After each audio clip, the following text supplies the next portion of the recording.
Hi அன்புள்ளங்களே, இன்றைக்கி மீன் குழம்பு செய்கிறது எப்படிங்கிறத பார்க்க போகிறோம். இது என்னுடைய ஸ்டைலில் நான் வைக்கிற மீன் குழம்பு. ஆனால் இதை நான் சொல்கிறபடி வச்சிங்கன்னா வீடே மணக்கும், டேஸ்ட்டாகவும் இருக்கும். மீனுக்கு தேவையானது கொஞ்சம் புளி, லெமன் சைஸ் புளி ஊற வச்சுக்கோங்க. ஒரு கை குத்தளவு வெங்காயத்தை உரித்து வச்சுக்கோங்க. அடுத்து இப்போ கடாயில் எண்ணெய் ஊற்றி 2 ஸ்பூன் மல்லி விதை போட்டு நல்லா வதக்குங்க. ப்ரௌனிஷாக வரதண்டி வதக்கி எடுத்துக்கோங்க. உங்களுக்கு காரம் எவ்வளவோ அதுக்கு தகுந்த மிளவத்தலையும் எடுத்து வச்சுக்கோங்க. அதையும் இந்த எண்ணெயில் போட்டு வதக்கி எடுத்துக்கணும். 1/2 ஸ்பூன் வெந்தயம், அதையும் தனியாக வதக்கி இதில் எடுத்து வச்சுக்கணும். அப்புறம் எங்களுக்கு 4 பேர்னால நான் அரை மூடி தேங்காய் வச்சுருக்கேன். உங்களுக்கு எவ்வளோ ஆள் கூடுதல் பொறுத்து நீங்கள் அதுக்கு தகுந்த குவான்டிட்டியை கூட்டிக்கோங்க.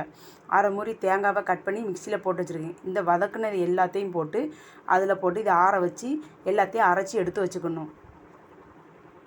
இப்போ கொத்தமல்லி வதக்கி எடுத்தாச்சா, இதோட வத்தலையும் வெந்தயத்தையும் வதக்கி எடுத்துக்கிடுவோம். வத்தல் நான் 4 எண்ணம் போட்டிருக்கேன். உங்களுக்கு எவ்வளோ தேவையோ அதுக்கு தக்கன நீங்கள் போட்டுக்கோங்க. அதில் 1/2 ஸ்பூன் வெந்தயமும் போட்டுக்கிடுவேன்.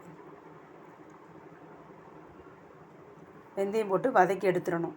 எடுத்து எல்லாத்தையும் போட்டு மிக்சி ஜாரில் தண்ணி ஊற்றி நல்லா அரைச்சிட்டு கடைசியாக ஒரு குத்தளவு வெங்காயம் பொடி உள்ளியையும் எடுத்து போட்டு ஒரு சுற்றி வச்சுக்கணும்.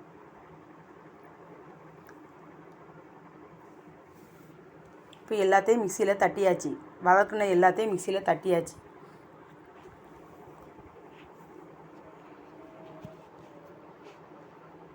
கொத்தமல்லி, வத்தல், வெந்தயம் இவ்வளவும் மிக்சி ஜாரில் தட்டி வச்சுக்கணும். ஒரு கையளவு வெங்காயம் அதையும் உரித்து வச்சு அதையும் கடைசியாக போட்டு அரைச்சி எடுத்துக்கணும். நல்லா மையாக அரைச்சிக்கணும் தேங்காவை. நான் அரை மூடி தேங்காய் வச்சுருக்கேன், மீடியமான சைஸு. இப்போது அடுத்த கடாயில் தேங்காய் எண்ணெய் ஊற்றணும். தேங்காய் எண்ணெய் ஊற்றினா தான் மீன் குழம்பு நல்லா மணமாக இருக்கும். தேங்காயில் கொஞ்சம் ஓரளவுக்கு கூடவே கொஞ்சம் ஊற்றுங்க. ஊற்றிட்டு அதில் எண்ணெய் காஞ்சதுமே கடுகு, வெந்தயம் போடணும். இதுக்கு கொஞ்சம் உள்ளி உரித்து வச்சுக்கணும்.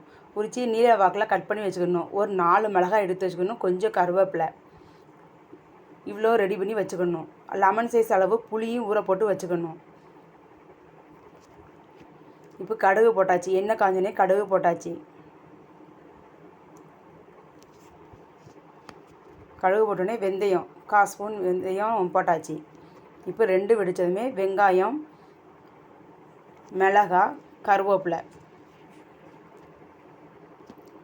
இவ்வளோ போட்டு வதக்கி எடுத்துக்கணும். வெங்காயம் ப்ரௌனிஷாக வரதண்டி வதக்கிக்கோங்க. கொஞ்சம் உப்பு போட்டுக்கோங்க. அப்போ தான் சீக்கிரம் வெங்காயம் வேகும்.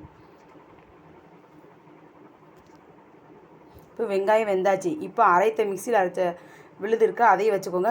அதில் மிளகா நம்ம சேர்த்துருக்கோம். ஆனால் அதில் மிளகா கம்மியாக இருந்தால் இப்போ இதில் மிளகாத்தப்பொடி நம்ம கொஞ்சம் சேர்த்துக்கணும். எனக்கு மிளகா அது காரம் கம்மி, அதனால் கொஞ்சம் 1 ஸ்பூன் மிளகாத்தப்பொடி, கொஞ்சம் மஞ்சப்பொடி நான் போடுவேன். இந்த மிளகாத்தப்பொடி எண்ணெயில் போட்டு வதக்கும்போது கலர் மாறும். நீங்களே பார்க்கிங்க ரெட்டிஷாக வரதை. இப்போ அரைச்ச விழுது அதில் ஊற்றிக்கலாம். அதை ஊற்றி 5 நிமிஷம் ஸ்லோலே வச்சு நல்லா வதக்குங்க. அது வதக்க எண்ணெய் பிரிஞ்சு மேலே வரணும். அப்போ தான் அந்த குழம்பு அவ்வளோ டேஸ்ட்டாகவும் வரும், மணமாகவும் இருக்கும். இப்படியே வச்சு ஒரு 5 நிமிஷம் ஸ்லோலே வச்சு வதக்குங்க. எண்ணெய் பிரிஞ்சு மேலே வரும். இப்போ எனக்கு எண்ணெய் பிரிஞ்சு மேலே வந்துருச்சு. சட்டியில் ஒட்டாமல் இருக்கதே நீங்களே பார்க்குறீங்க. இப்போ புளி கரைசல் எடுத்து வச்சுருக்கோமா, அதை அதில் ஊற்றுறோம். இது மிக்சி கலவுன தண்ணி அதை ஊற்றிட்டு புளி கரைசல் தண்ணியை அதில் ஊற்றுறோம்.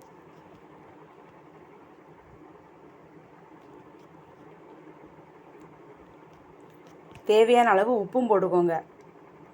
உரப்பு கரெக்டாக இருக்கான்னு செக் பண்ணிக்கோங்க. புளி தண்ணி ஊற்றியாச்சு. காரமும் உப்பும் கரெக்டாக இருக்கான்னு செக் பண்ணிக்கோங்க. லாஸ்ட்டாக ஒரு குத்து கருவேப்பிலை போட்டிங்கன்னா குழம்பு நல்ல மணமாக இருக்கும்.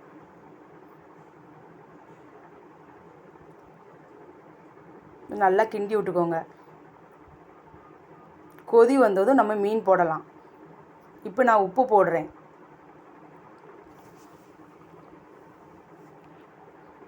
புளிப்பு, உரப்பு, உப்பு எல்லாம் கரெக்டாக இருக்கான்னு செக் பண்ணிக்கோங்க. இப்போ கொதி வந்தோடனே நான் சாலை மீன் வச்சுருக்கேன். சாலை மீனை குழம்புல போடுறேன்.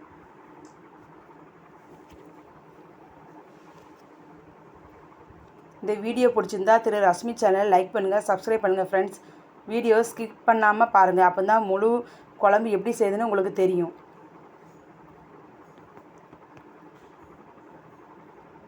இப்போ மீன் போட்டாச்சு. மீன் குழம்பு ரெடி ஆயிடுச்சு.